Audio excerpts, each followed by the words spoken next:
Transmite Radio Anglicana.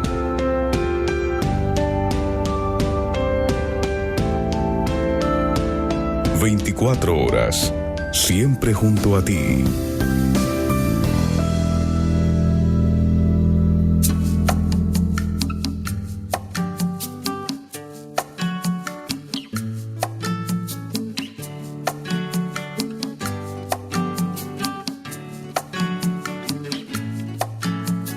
Lámpara es tu palabra para mis pasos, luz en mi sendero. Lámpara es tu palabra para mis pasos, luz en mi sendero. Luz, tu palabra es la luz. Luz, tu palabra es la luz. Buenas tardes, queridos hermanos, hermanas, oyentes de Radio Anglicana, la radio de la Iglesia. Bienvenidos a una emisión más de su programa La Palabra Hoy. Tu promesa, lámpara es tu palabra para mis pasos, luz en mi sendero. Saludamos a nuestros queridos oyentes, los hermanos que como cada miércoles esperan este momento para la transmisión y para la emisión de su programa La Palabra Hoy. Gracias por su fidelidad, por su cariño, por sus muestras de apoyo.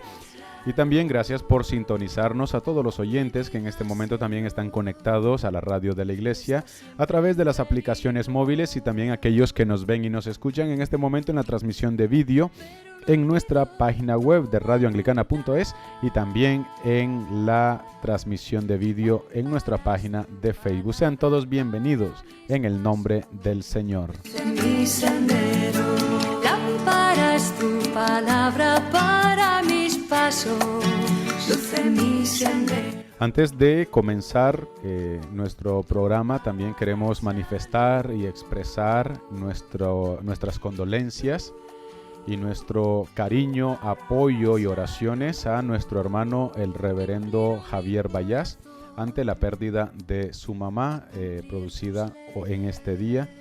Nos unimos a él en su dolor, pero también nos unimos en oración con la confianza de que su madre ya está en la presencia del Creador.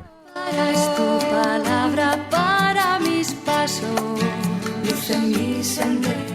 Y comenzamos pues con nuestro momento de oración. Reverendo Juan María, bienvenido. Muchas gracias, Reverendo Noel. Vamos entonces a orar. Te damos muchas gracias, Padre nuestro que estás en los cielos, por permitirnos un miércoles más estar aquí con todos nuestros amigos. En estos momentos, Señor, recordamos a las personas que están sufriendo, a las personas que sufren la pérdida de sus hogares, la pérdida de prácticamente de sus medios de vida en estas guerras que están desgraciadamente azotando todo el mundo, no solamente en Ucrania, sino también en otras partes. Y te pedimos, Señor, que en el mundo haya paz. También nos acordamos, como muy bien nos ha recordado el reverendo Noel, de nuestro compañero, nuestro amigo el reverendo Javier Vallaz, y te pedimos que seas con él en esta hora de tristeza y en esta hora de dolor. Y te agradecemos, Señor, el poder estar aquí una vez más, en el nombre del Padre, del Hijo y del Espíritu Santo. Amén. Amén. Amén. Es tu palabra para mis pasos. Y en nuestro programa pues continuamos con las reflexiones en torno al Evangelio según San Marcos, y en esta ocasión pues trataremos sobre los acontecimientos pascuales, y para ello usaremos de referencia el capítulo 14, 15 y 16 del Evangelio según San Marcos. Así que el tema de hoy, acontecimientos pascuales, capítulos 14 al 16 de San Marcos. También les recordamos a nuestros oyentes que ya tenemos habilitada nuestro WhatsApp para recibir pues sus comentarios, sus aportaciones o sus inquietudes. Pueden hacerlo si están en el territorio nacional al 698-680696, y aquellos que nos escuchan de fuera de España anteponiendo el signo positivo con el número 34 al 698-680696. Pueden hacernos llegar sus interacciones, sus reacciones, sus comentarios, sus preguntas, y de esa manera también enriquecemos el programa. Pero no olvido tu voluntad.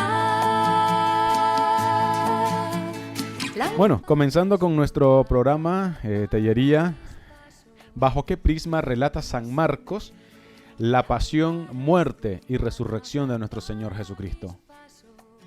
Mira, es muy importante tener en cuenta que no solamente el Evangelio de San Marcos, el Evangelio según San Marcos, mejor dicho, sino todos los evangelios, los 4 evangelios que tenemos en el Nuevo Testamento, todos ellos se escribieron a partir de estos acontecimientos pascuales.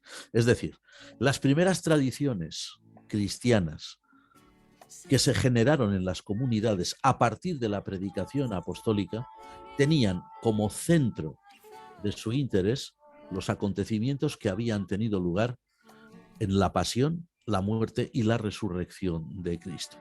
Y cuando leemos en el Evangelio según San Marcos, que es el primero de los 4 en ser escritos, estos capítulos que has indicado, los capítulos 14 al 16, lo que estamos viendo ahí es precisamente lo que fue el núcleo de este Evangelio y luego de los demás, que es la proclamación de la victoria de Cristo Jesús. Aunque hablamos de pasión y muerte muchas veces, pues y además ahora en estos momentos especiales de Cuaresma, nos acercamos ya a las celebraciones de Semana Santa, que tendrán lugar pues dentro de poco, el mes que viene, tenemos que tener en cuenta que los evangelios, y San Marcos no es la excepción, lo que nos narran es un triunfo, no una derrota.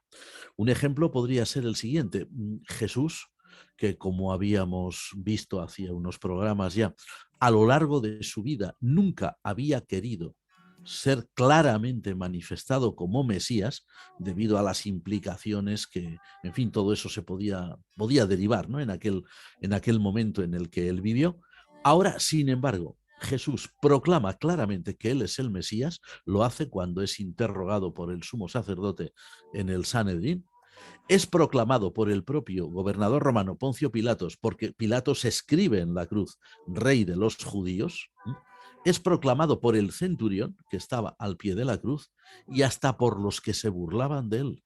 O sea, sin darse cuenta, lo estaban proclamando muy a su pesar.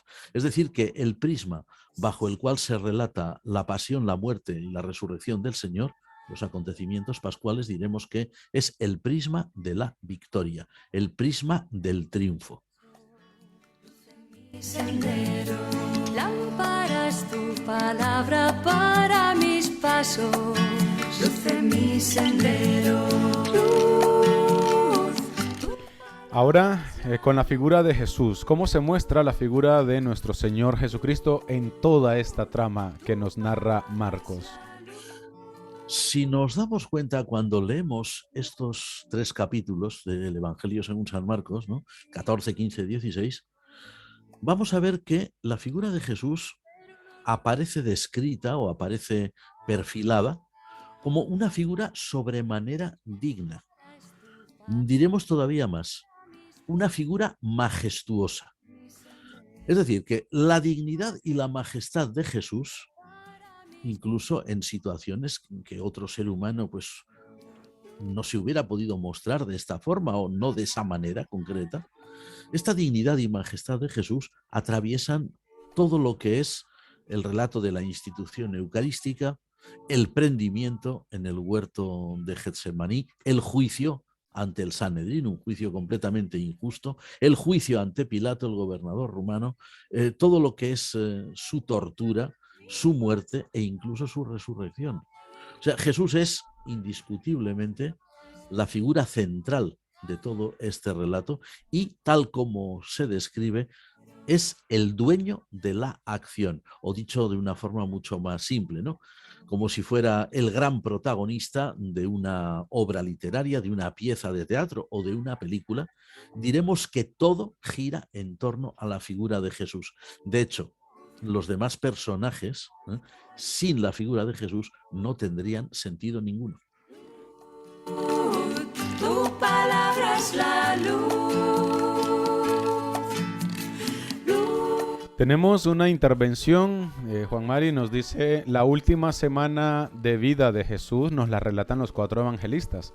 Los acontecimientos pascuales podríamos decir que también es el origen de la fe cristiana. Sin duda. Y además ahí no hay posibilidades de otras interpretaciones. La fe cristiana efectivamente nació a partir de la proclamación apostólica de la resurrección de Cristo, una resurrección que era imposible sin su previa muerte y una muerte que fue terrible después de una pasión en la que el propio Jesús sufrió lo indecible siendo una persona completamente inocente. Es decir, que en efecto el cristianismo no nació, como a veces algunos podrían pensar, simplemente porque un maestro judío enseñaba pues unos principios muy importantes, porque maestros como él había muchos, tanto en el mundo judío como fuera de él. No nació la fe cristiana porque una figura determinada, un carpintero Galileo, pues hiciera grandes prodigios o contaran que hacía grandes prodigios, porque cosas similares en aquella época se contaban también de otros muchos, pero de nadie se podía haber contado jamás, salvo que se mintiera abiertamente, que de nadie se podía haber narrado jamás una pasión, una muerte tan terrible como la de Jesús, pero luego una victoria indiscutible sobre la muerte. Es a partir de ahí donde nació el cristianismo y por esta razón estos relatos son siempre el núcleo de los evangelios.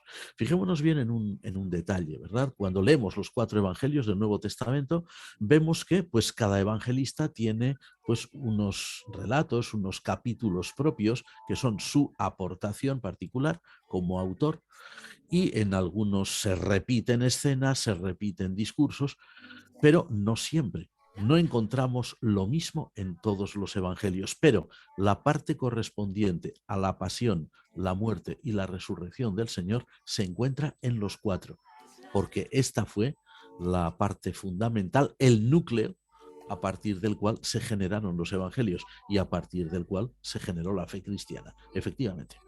Corazón, a cumplir tus leyes. Sí, en torno a esto que dice Tellería, de ahí viene también aquello que se enfatizaba mucho, que enfatizó San Pablo y que luego también repetimos continuamente, ¿no? Y es que Cristo ha muerto, Cristo ha resucitado y Cristo volverá. Entonces, podríamos decir que es uno de los pilares también de nuestra fe, el sacrificio de Cristo, su muerte, su pasión, pero también la gloria de la resurrección. Anteriormente, Juan Mari, comentabas de que el papel de algunos de los personajes que se narran en toda esta trama de la pasión y muerte de nuestro Señor carecería de sentido si no estuviese nuestro Señor allí presente. Entonces, la pregunta sería, ¿qué papel cumple el sumo sacerdote, Poncio Pilato y todos aquellos que les auxiliaban en sus funciones? La pregunta está muy bien planteada, evidentemente, pues, y la respuesta es muy simple. A ver, todos estos personajes, el sumo sacerdote, Caifás, por ejemplo, Pilatos, que era el gobernador, todas estas personas que estaban a su alrededor, pues desde los sacerdotes y los escribas del Sanedrín hasta, por ejemplo, los soldados romanos, el centurión romano, por ejemplo, pues en realidad, si lo miramos bien, aparecen como si fueran meros instrumentos, es decir, como si fueran lo que se dice en el lenguaje del teatro, partiquinos de una pieza cuya acción, cuya intervención únicamente contribuye a ensalzar la figura principal. Desde luego que estos personajes que mencionas pues juegan un papel realmente clave en toda esta narración, eso es evidente, pero fijémonos bien en un detalle, solamente en función de Jesús, jamás sin él. De hecho, como apuntábamos antes, sin la figura de Cristo, estos personajes no hubieran tenido jamás importancia alguna. Y vamos a decir todavía algo más. Muy probablemente, si no hubieran existido los evangelios en los que Jesús está en contacto directo, en relación directa con estas personas, con estas figuras, con estos personajes, es muy posible que ni siquiera la historia hubiera conservado los nombres los nombres que tenían o los cargos que ostentaban o las responsabilidades de las que hacían gala en aquel momento.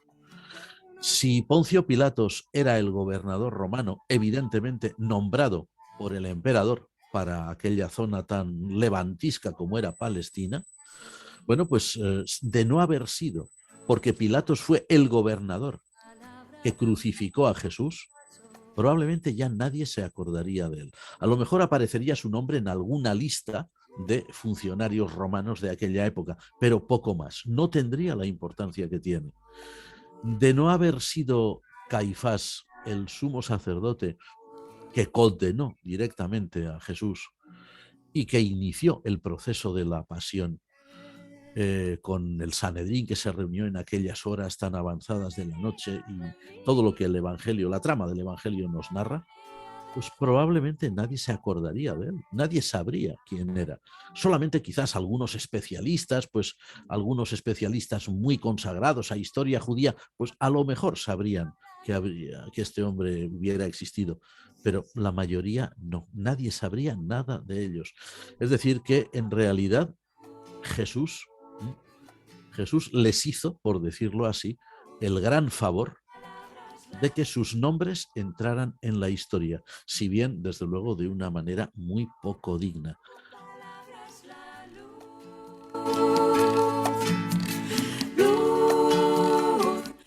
Ahora vamos a trasladarnos, tenemos algunas preguntas que nos están llegando, pero comenzaríamos del círculo más cercano a Jesús. ¿Cuál es el papel de Judas el Iscariote? Es importante que tengamos en cuenta la figura de Judas, aunque si somos realistas, evidentemente, realistas y honestos, tenemos que reconocer que el relato del Evangelio según San Marcos es muy breve en lo que se refiere a Judas Iscariote. No aparecen en el relato del evangelista San Marcos tantos detalles sobre Judas como aparecen, por ejemplo, en San Mateo, como aparece en San Lucas o incluso como aparece en el Evangelio según San Juan, ¿no? Aún así, aunque su tránsito por la escena, digamos, el tránsito de Judas por la escena es mucho más fugaz, pues más que en los otros evangelios, como estamos diciendo, sin embargo, también desempeña un papel que es importante. Pero es que el papel de Judas pues, se puede equiparar al de estos personajes por los cuales Noel habías preguntado, ¿no? O sea, por Pilatos el gobernador, por el sumo sacerdote, por todas aquellas personas, ¿no? En realidad, Judas, que era diferente de aquellos otros porque era discípulo de Cristo, los otros no. Sin embargo, su actitud, su forma de actuar en relación con su maestro fue realmente horrible. Es decir, San Marcos lo presenta claramente como un traidor. Judas fue quien traicionó a su maestro, ¿no? Pero fijémonos que en el relato de San Marcos solamente se dice esto. O sea, ni siquiera se narra lo que van a hacer otros evangelistas, ni siquiera se narra cómo terminó sus días, no se narra su fin, no se le atribuye más importancia. Es cierto que para el evangelista, pues como para todos los evangelistas que vendrán después, Judas es una figura importante, una figura que contribuye a la gran escenificación de la pasión, pero no es nada más. Digamos que, de alguna forma, el evangelista San Marcos, con sus omisiones, no solo con su narración, sino también con las omisiones que hay en su narración, como por ejemplo en relación con el personaje de Judas, lo que está indicándonos, lo que está enseñando es algo muy importante y es a centrarnos, y eso es lo importante, lo fundamental, como decíamos antes, el origen de la fe cristiana nos está invitando siempre a centrarnos exclusivamente en la figura de Cristo. Todas las demás son accesorias, aunque sea un gobernador, aunque sea un sumo sacerdote, aunque sea, como en el caso de Judas, un discípulo traidor, pero ahí lo importante es destacar a Jesús, porque Jesús es quien va a dar sentido a la acción de todos los otros, a la acción del traidor, porque lo traiciona a él, a la acción del sumo sacerdote, porque lo juzga a él, y a la acción del gobernador romano, que es quien lo condena a muerte. Pero, como decimos, siempre en torno a Jesús. San Marcos escribe de tal manera que nos fijemos automáticamente en la figura de Jesús y que veamos a los demás pues simplemente como pues figuras de, digamos, de segunda categoría. No son lo importante. Lo importante es Jesús.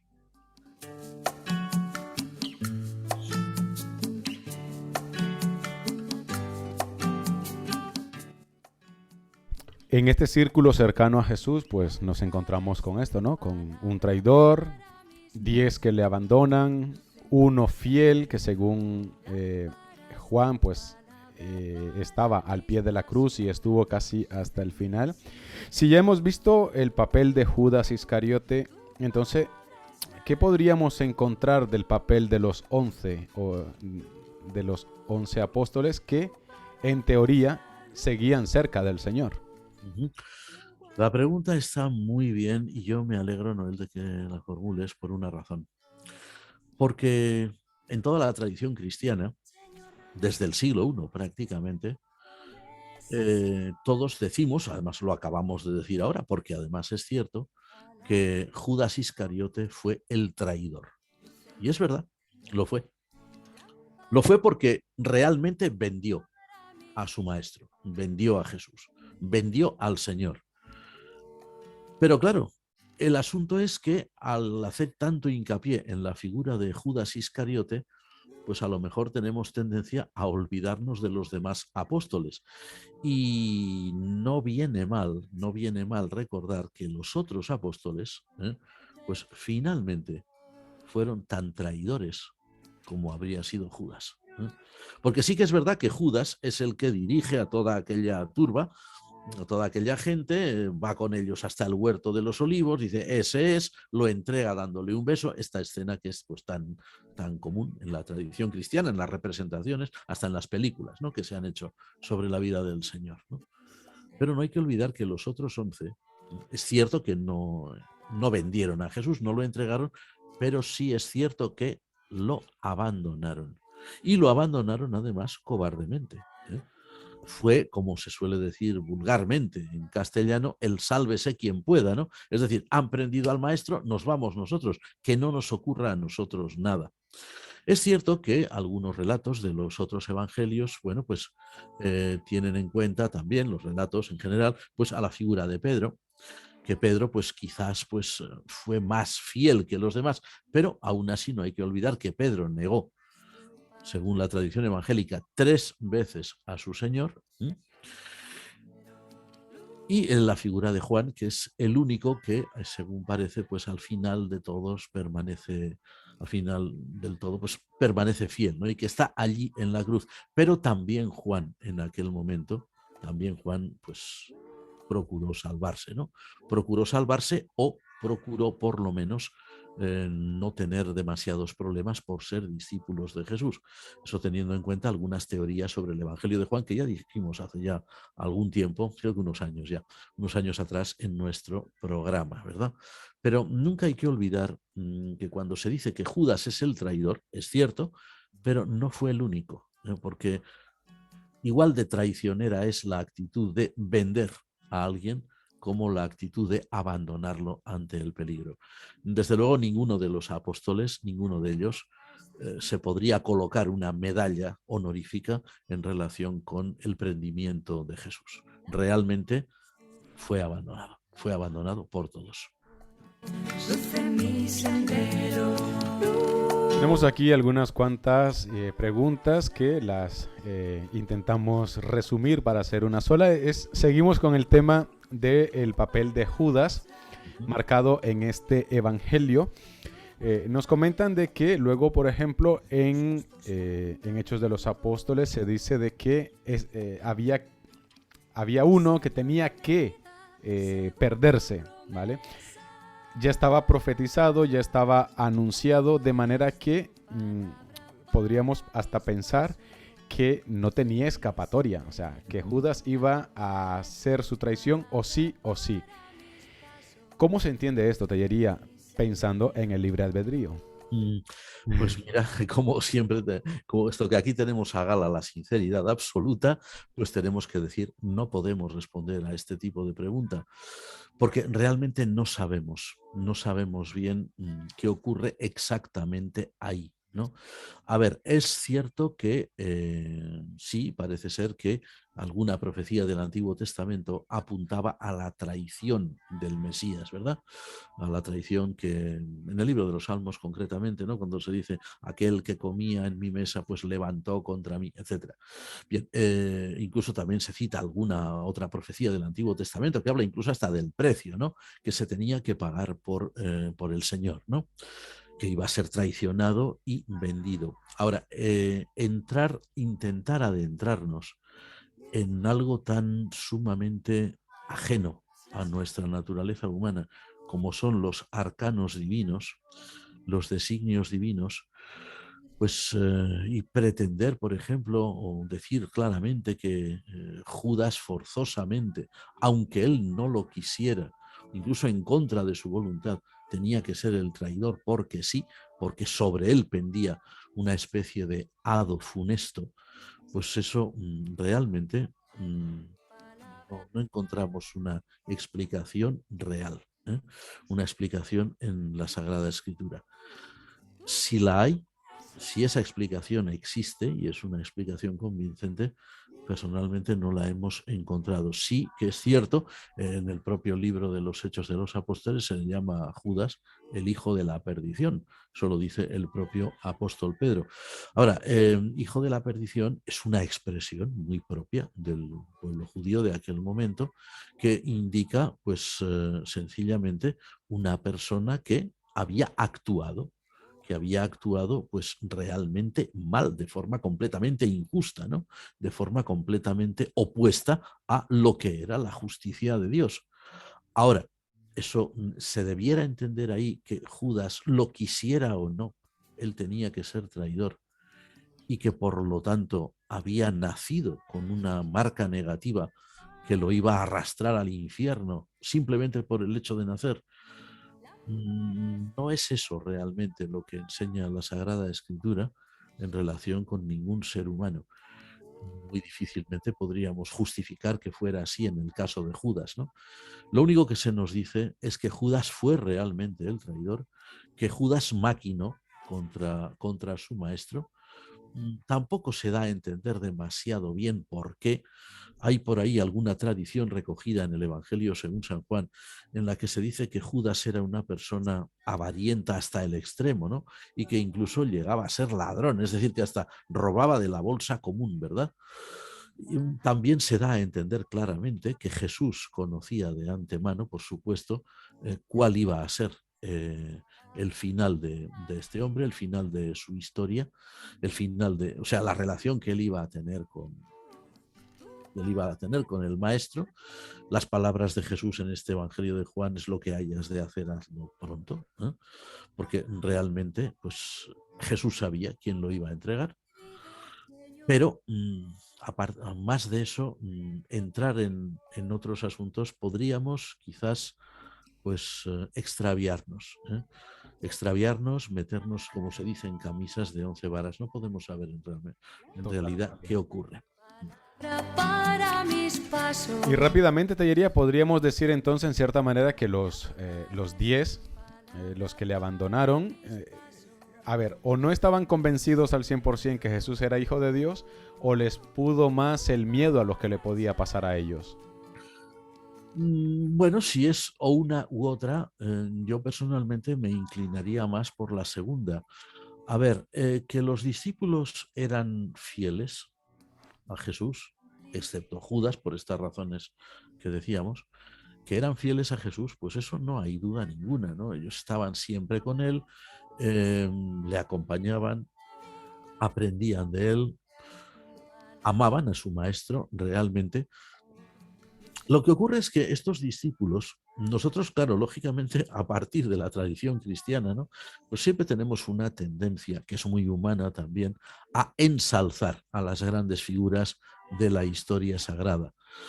Es una tendencia muy humana, no tenemos por qué avergonzarnos de ello, pero lo que tampoco podemos hacer es dejarnos obnubilar tanto por esta imagen que podemos tener de ellos, que lleguemos a olvidar la realidad. Y es que estos discípulos de Jesús, los apóstoles, los que luego iban a ser los apóstoles, en realidad eran seres humanos.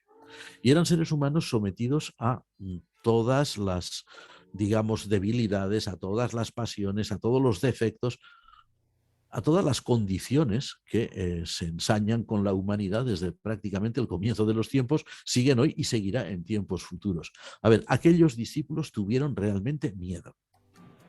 Y nadie se lo podría reprochar. No es la primera vez, desde luego, que los discípulos tienen miedo en los evangelios. Recordemos, por ejemplo, la escena de la tempestad en el lago. Estaban aterrorizados, ¿no? Y en alguna otra ocasión también. Bueno, pues es normal que en aquel momento tuvieran miedo. No creo yo que debamos emitir un juicio tan duro sobre ellos, es decir, es que probablemente no creían. No, sí que creían. Y sí que estaban convencidos de que su Señor era realmente pues, lo que decía que era, ¿no? Sobre todo al final. Pero les pudo más el miedo. Y además no hay que olvidar también que los discípulos no eran uno por uno individualidades tan sumamente marcadas que fueran independientes los unos de los otros, sino que aparecen siempre como grupo. Se destaca de vez en cuando algún nombre, pero en la narración del Evangelio, pero del Evangelio de Marcos y de los otros, pero en realidad aparecen siempre como un grupo muy compacto, por cierto. Entonces, también tenemos que tener en cuenta que a veces las reacciones emocionales, como es el miedo, pues se contagian. Y nada que uno pues se asustara y empezara a correr, pues probablemente los demás hicieron lo mismo. Pero eso no querría decir que el primero que echó a correr no creía y que los otros sí, pero que los arrastró. No, simplemente eran personas que realmente creían, realmente amaban a su Señor, pero eran humanos. Eh, la pregunta siempre sería, bueno, ¿y cómo hubiera reaccionado yo si hubiera estado entre ellos? A lo mejor, claro, nuestra tendencia es pensar, no, yo hubiera sido el gran héroe que me hubiera batido con cualquiera por mi maestro. Probablemente no. Probablemente, bueno, casi sin probablemente, con toda seguridad, hubiéramos echado a correr como los demás. Luego nos hubiéramos arrepentido, evidentemente, pero esa hubiera sido la realidad porque eran humanos igual que nosotros. La última intervención en torno a este tema con Judas, seguimos con Judas, que ha causado sensaciones. Algunos autores aducen que Judas siguió instrucciones de Jesús, incluso lo leemos en el libro apócrifo del Evangelio según San Judas, que salió y que dio tanto revuelo en su momento y luego ya se quedó en nada. ¿Qué hay de cierto en todo esto? Esto de que recibía órdenes y cuando Jesús le dijo, ve y haz lo que tengas que hacer, hazlo ya, pues que allí le estaba dando la última orden de que lo traicionara. Bueno, eso lo dice este Evangelio, ¿verdad? El Evangelio según San Judas, ¿no? El Evangelio de San Judas. Bueno, aparte de esto, hay también otras interpretaciones que se han dado por ahí, muy curiosas, por cierto, ¿no? Y que suenan más bien, sinceramente, lo del Evangelio de Judas y las otras, suenan más a guión cinematográfico, ¿no? Más a guión cinematográfico que a una historia real. A ver, el Evangelio de San Judas procede, según dicen, no todos. Todos no, algunos autores que han escrito sobre él, o al menos algunos a los que hemos tenido nosotros cierto acceso. El Evangelio de San Judas procede de círculos no realmente cristianos, no realmente de la Iglesia, sino círculos gnósticos. Círculos de, pues el gnosticismo era, pues como se sabe, pues un movimiento muy variopinto, que no era exactamente cristiano, pero que sí asimilaba elementos cristianos, ¿verdad? Lo mismo que elementos judíos, elementos orientales, elementos de la mitología griega, un poco de todo, ¿no? Entonces, el gnosticismo tuvo en algunas de sus sectas más destacadas, tuvo una tendencia muy grande a ensalzar figuras de la historia de la salvación que eran más bien negativas, ¿no? Hubo una secta gnóstica que se llamaba los cainitas, por ejemplo. Los cainitas ensalzaban la figura de Caín que asesinó a Abel, ¿verdad? Bueno, pues casi le daban un culto a Caín, ¿no? Porque pues en fin, lo reconocían como realmente el poseedor de una verdad muy grande y tal, frente a su hermano Abel. Bueno, pues sin duda que debió haber grupos gnósticos que por influencia del cristianismo pues se interesaron en las figuras de los apóstoles y puesto que la figura de Judas era una figura que ya en la cristiandad primitiva pues había generado un gran rechazo, ¿no? Como hemos visto antes, ¿no? El apóstol Pedro lo llama el hijo de la perdición, ¿no? Pues sin duda que para estos grupos gnósticos que buscaban las figuras negativas de la escritura o del cristianismo primitivo, la figura de Judas debió ser pues muy atractiva, ¿no? Y entonces probablemente lo que hicieron fue querer reivindicar esa figura y pues idearon esta historia de que Jesús era que era todo como una especie de complot, ¿no? Bueno, eso suena mucho a este tipo de teorías conspiranoicas que hay hoy sobre tantas cosas. En realidad, si nos atenemos a la lectura de los evangelios tal cual los encontramos en el Nuevo Testamento, en la Biblia, no hay nada de todo eso. O sea, realmente Judas fue un traidor. También es verdad que hay lagunas en relación con este personaje. Por ejemplo, no hay en los evangelios ni un solo pasaje, o al menos que recordemos en este momento, no lo hay, ningún solo pasaje que explique el porqué de la actitud de Judas, ¿no? ¿Qué ocurrió en la mente de Judas que de ser discípulo, además un discípulo escogido por Jesús, como el resto, de pronto se convirtiera en traidor, ¿no? Sí, es cierto que el evangelista San Juan, apóstol también, pues habla de Judas como una persona, como decíamos antes, ¿no? Avarienta, ladrona, pero eso no es realmente, si lo miramos bien, un motivo real para traicionar a nadie, ¿no? ¿Acaso Judas lo que esperaba era enriquecerse a costa de Jesús y vio que no lo lograba? Sería todo pura especulación. No sabemos en realidad lo que ocurrió. Sabemos el hecho. El hecho está claro. Judas fue el apóstol traidor, el apóstol que vendió a su maestro. Traidores, como hemos visto, eran todos, en una medida o en otra. Pero Judas fue el que lo vendió y el que lo entregó directamente. ¿Por qué? Eso los evangelios no lo indican, lo que significa que muy probablemente tampoco los primeros discípulos, los propios apóstoles, llegaron a entender bien el porqué, qué había ocurrido con su compañero. Probablemente Judas no debió hablar con nadie, pues para decir, mira, tengo el plan de entregar a Jesús. No creo que lo dijera nunca. Quizás él no comunicó jamás a nadie sus verdaderos pensamientos y se quedó ahí todo pues en una especie de neblina, ¿no? Se conoce el hecho real, pero no se saben, no se entienden tampoco las motivaciones.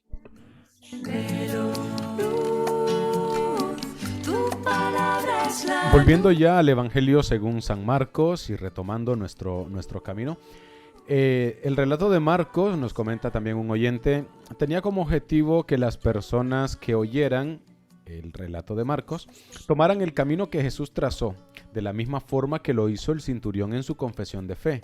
¿Es así? Sí, totalmente.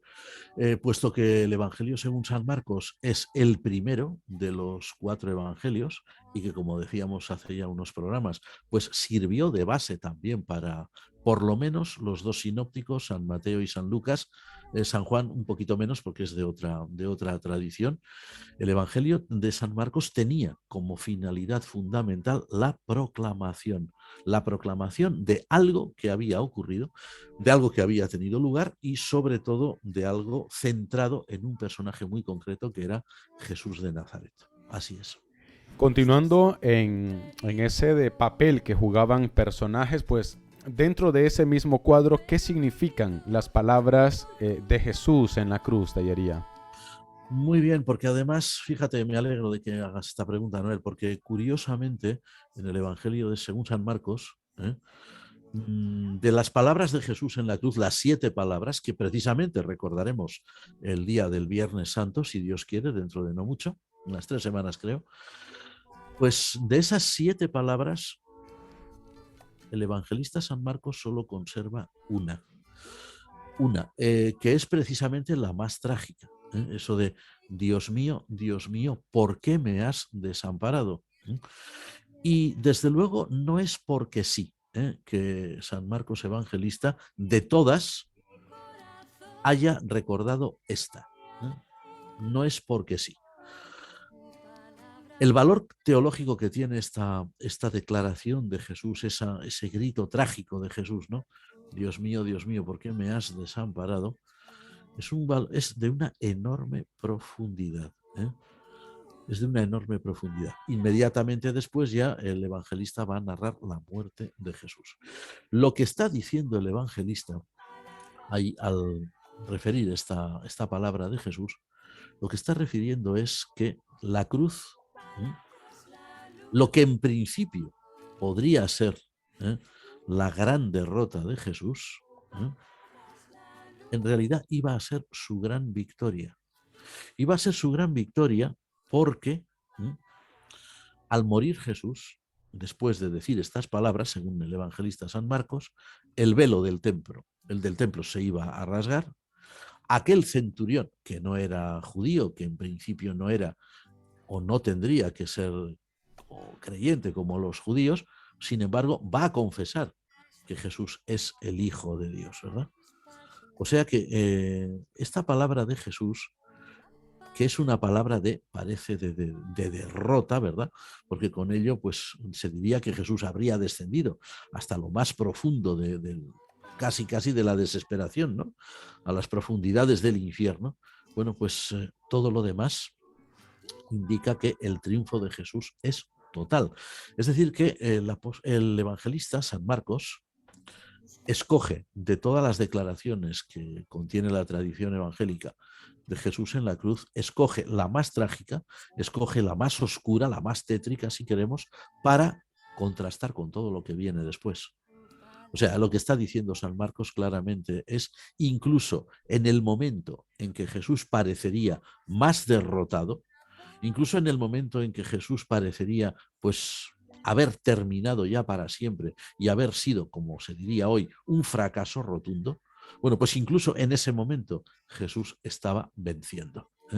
En ese momento que parecía que era su derrota absoluta a ojos de todos, sin embargo, estaba ahí manifestándose el gran poder de Dios, aunque el mismo Jesús se sintiera desamparado por Dios en ese momento, sin embargo, estaba ganando la gran victoria, nuestra propia redención. Lámpara es tu palabra para mis pasos. En el relato de la pasión de nuestro Señor, en el huerto de Getsemaní, nos dice Marcos, el único que lo cuenta, que pues había un joven, ¿no? Que cuando prenden a Jesús lo iban a prender y que salió huyendo desnudo. Algunos dicen que la tradición, o sea, según la tradición, algunos dicen que este era el propio San Marcos. Si fuera así, ¿no también estaría él negando al maestro como hicieron los 10? Bueno, en este caso, si fuera realmente el evangelista San Marcos, y no hay nada que nos impida pensar que lo fue, porque es una escena muy curiosa, que solamente recoge este evangelio, no lo reconoce ningún otro. O sea, lo que dicen algunos, esta es la firma, ¿no?, del evangelista. Bueno, pues en ese caso, sí, lógicamente, ¿no? El propio Marcos también habría sido uno de los que huyeron de miedo, ¿no? De miedo de que no los capturaran la Guardia Romana, que no los torturasen, cualquier cosa de estas, ¿no? Sí, sin duda alguna es así, ¿no? O sea que en este sentido, y eso es importante, es un detalle importante, San Marcos, que según la tradición cristiana va a ser discípulo directo de San Pedro Apóstol, y así se evidencia en alguna de las epístolas del apóstol Pedro, pues lo que está haciendo el evangelista es decir, ni más ni menos que, aunque yo no soy apóstol, yo también estuve allí, o sea, yo también fui un testigo presencial de aquel suceso, de aquel evento que inició la pasión de nuestro Señor. Aunque su papel no haya sido realmente muy glorioso, ¿verdad? Totalmente. Se le podría disculpar por la edad. Eso, era joven. No, sí. Y a mí me ha parecido muy importante que tengamos en cuenta, Tellería, ese detalle que decías, ¿no? De que no tenemos que pasarnos a la hora de pensar en los apóstoles, porque ellos también pasaron igual que nosotros, experimentaron cosas similares o peores que las que experimentamos nosotros. Y si también uno de nosotros ocupase su lugar, actuaríamos igual o peor de cómo Sí, igual o peor de cómo actuar. Entonces es muy importante Así es. tener ese aspecto y yo creo que Marco lo deja muy claro, ¿no? De cuando lo abandonan, pero sobre todo cuando él pone esa firma de ese joven que salió huyendo. Claro, es que sabes que te van a torturar, te van a dar una buena paliza, te van casi a obligar a que testifiques contra el maestro. Entonces yo me piro, dice, y fue lo que pasó. Y es lo que hizo. Bueno, queridos hermanos, llegamos al final de nuestro programa, esperando que, como siempre, pues haya sido de bendición estas reflexiones, estas preguntas, respuestas que hemos ido teniendo. También los hermanos que nos han compartido sus inquietudes, pues esperando también que hayan quedado satisfechas esas conclusiones. Y una cosa que también me gusta del programa y sobre todo del reverendo Juan Mari es que cuando no hay una respuesta concreta, precisa y concisa, pues no hay ningún problema con decirlo. No tenemos respuesta. Y eso yo creo que también enriquece porque se le da mucha... la fidelidad que tenemos al programa es en torno al dato bíblico, a lo que las escrituras nos enseñan. No nos ponemos aquí a pensar o a expresar lo que yo creo como usando como base la escritura para difundir mis ideas. Entonces eso a mí me encanta, Tellería. Además que, si mal no recuerdo, y si recuerdas tú también, Noel, cuando hace ya años hablábamos de este programa y de elaborar este programa, una de las condiciones para poder realizarlo era la honestidad absoluta, ¿no? No teníamos ninguna intención ni de pasar por lo que no somos, ni tampoco fingir que conocíamos pues lo que no podemos conocer. Así que, como hemos dicho muchas veces, ¿no?, a nuestros amigos radioyentes, con toda nuestra buena voluntad intentaremos dar respuesta, pero si no las hay, pues no las hay. Así es, ¿no? Total. Lógicamente. Bueno, pues y yo creo que también el programa hoy ha sido muy acertado, Tellería, que estamos en este tiempo de Cuaresma, ya prontos a prepararnos para recordar de primera mano, ¿no?, todo este momento de la pasión, muerte, resurrección de nuestro Señor Jesucristo. Entonces creo que nos ayudará bastante que tengamos en cuenta pues estos consejos, estas indicaciones que se han dado en torno a estos 3 capítulos del Evangelio según San Marcos. Les recomendamos a nuestros oyentes también darles un vistazo a aquellos que también nos comentaban hace 8 días que se proponían leer completamente el Evangelio. Algunos ya nos han notificado de que sí, que lo están haciendo y que ha sido una bendición, y sobre todo ir viendo capítulos y temas concretos en torno a ello, pues ha enriquecido muchísimo más. También agradecemos a todos los hermanos que nos están compartiendo sus felicitaciones, sus agradecimientos, tanto a los hermanos que nos lo reportan desde Sevilla, desde Madrid, desde Valladolid. También los hermanos que nos escuchan y nos reportan desde aquí, de la ciudad de Zaragoza, que nos reportan también desde Santander, desde Colombia y desde Estados Unidos, también desde México. Les agradecemos, desde Guatemala también, haciéndose presente. Les agradecemos pues por estos mensajes de ánimos que nos hacen llegar, ya que también esto nos motiva, ¿no, Tellería?, a seguir, Muchísimo. que vale la pena.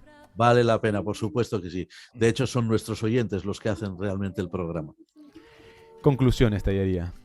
Bien, tenemos una conclusión muy importante y es la siguiente. Los evangelios se escribieron todos ellos a partir de las tradiciones de la pasión, la muerte y la resurrección de Cristo.